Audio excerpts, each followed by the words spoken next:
Hi guys, welcome to my first watercolor tutorial. Today I'm going to show you how to paint this misty forest using just 3 colors.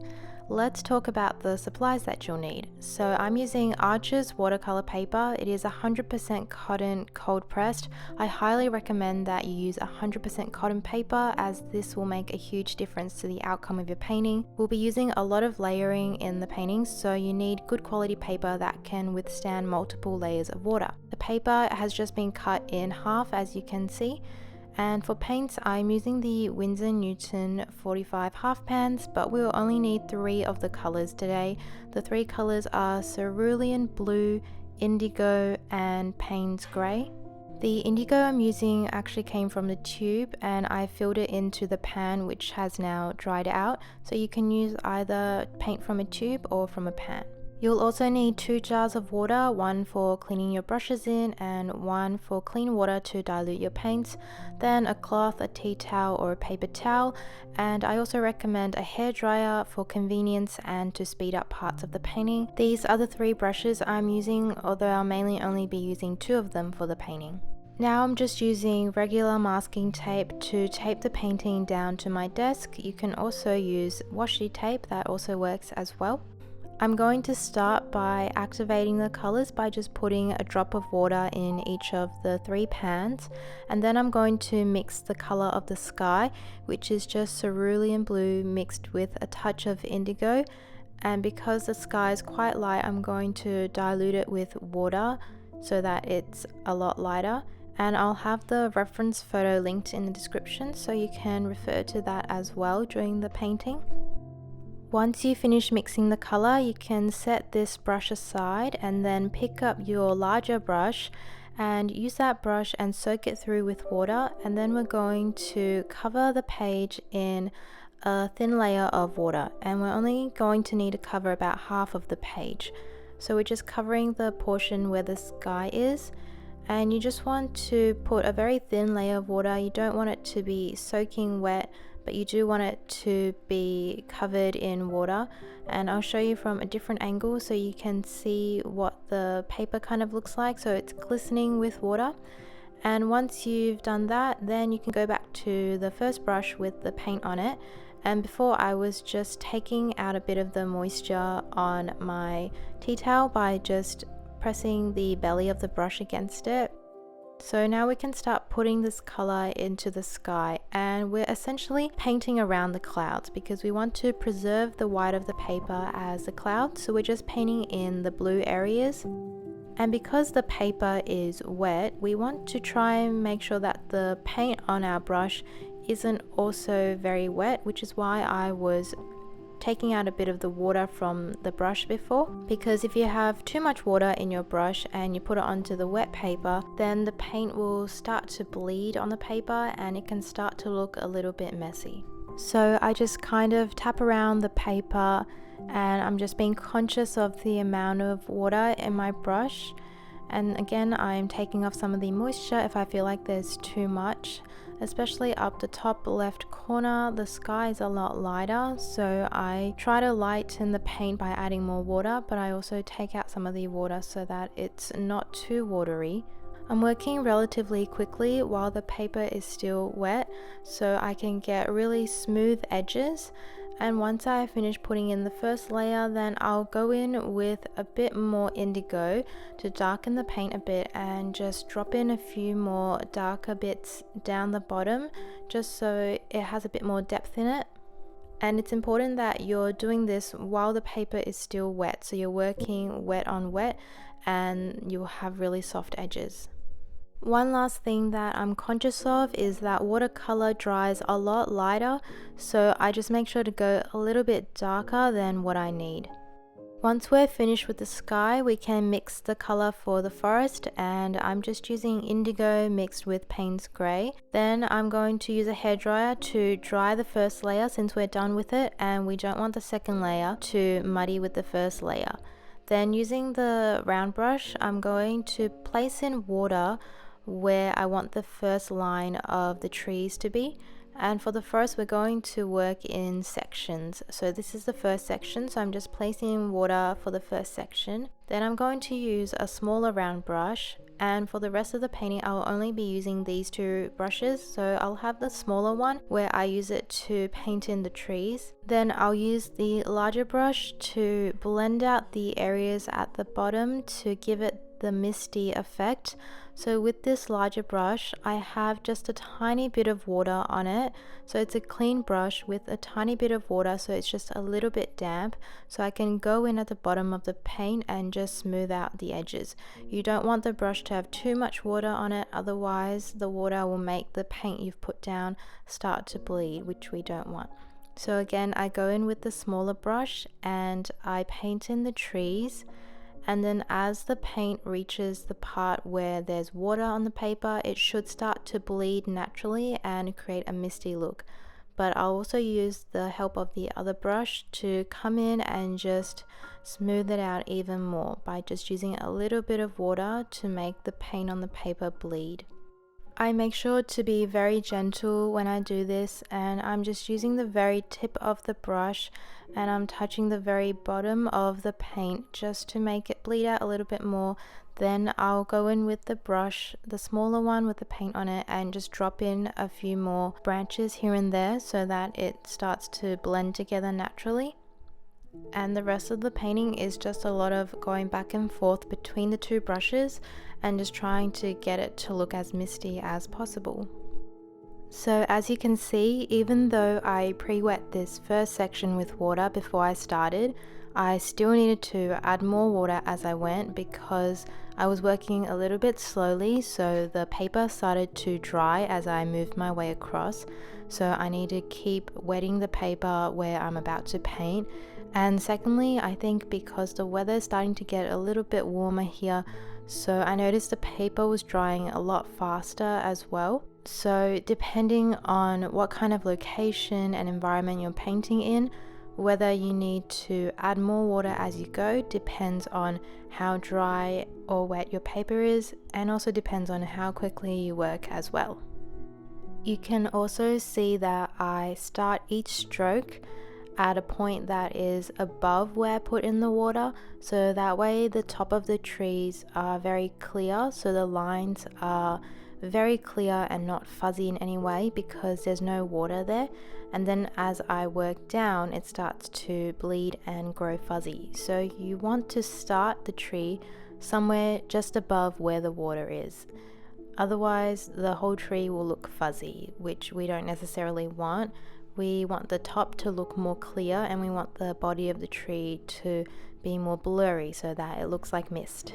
As for the color of the paint, I'm just varying the ratio of indigo to Payne's grey. So if I want the trees to be a bit darker, then I add in more Payne's grey, and if I want them to be a bit more blue, then I'll add in more indigo. I'm going to speed up parts of the painting where I feel like I'm just doing the same thing, so I'm just repeating the same process, and I'll slow down parts where I need to explain a bit more clearly what I'm doing. But as you can see here, I'm just doing the same thing, just putting in each tree and making sure to blend out the bottom to make it look more misty, and just making my way across.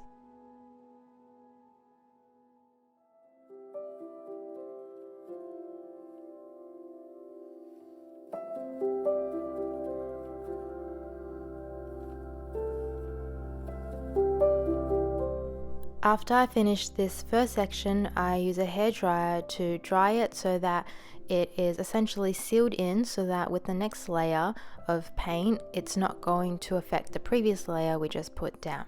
So once I've sealed it in and I've dried the paper, then I go in with darker paint and I start to put in some more defined trees.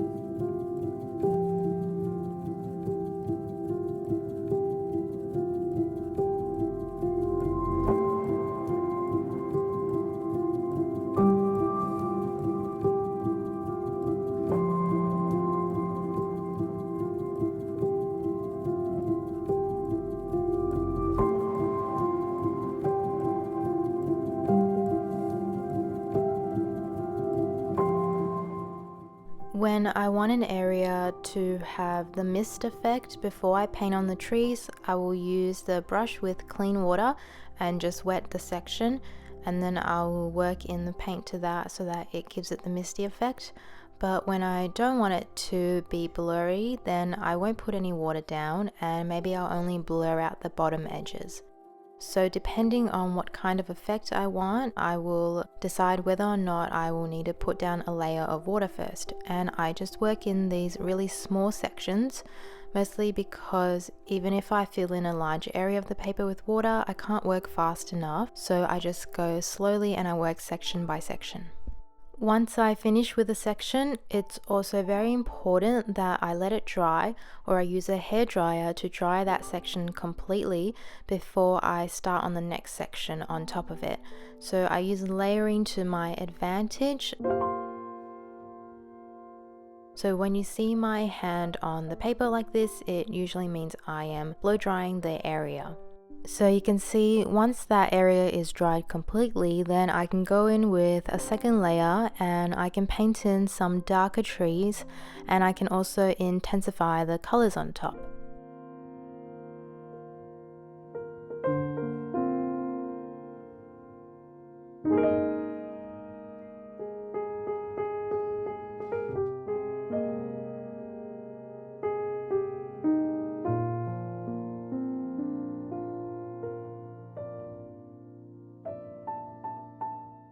When it comes to placing down clean water for the next section, I tend to put the water right up to the section above it, and I overlap a bit of it, so that way there's no harsh edge between the two.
So once I finish with this section, again I use a hairdryer to speed up the drying process, and with the next section I lay in the clean water just below the previous section, but I overlap it a little bit as well so there's no harsh edges.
Now I've pretty much finished with this piece. At the very end, I like to just zoom out and take a look at the whole thing and see if there are any areas which I might need to fix up, or if there's anything I can add to it.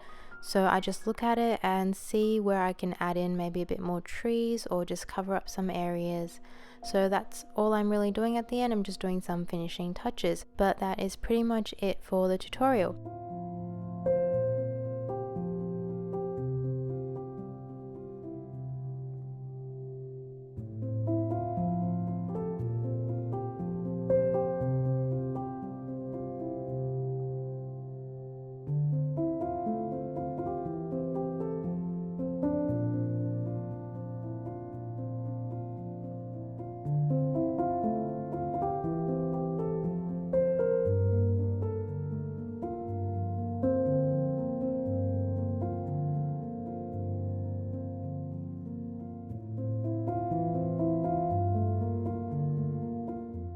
Well, I hope you guys enjoyed watching my first watercolor tutorial. If you have been following me on Instagram, you would have seen I just did a 30-day watercolor challenge, and this one was my favorite piece out of the 30, which is why I decided to make a tutorial for it. I feel like I got to put in everything that I learned from the 30 days into this piece. So I hope the techniques that I shared with you in this video were helpful, and if you have a go at this tutorial, then feel free to tag me on Instagram so I can see it. And thank you guys so much for watching.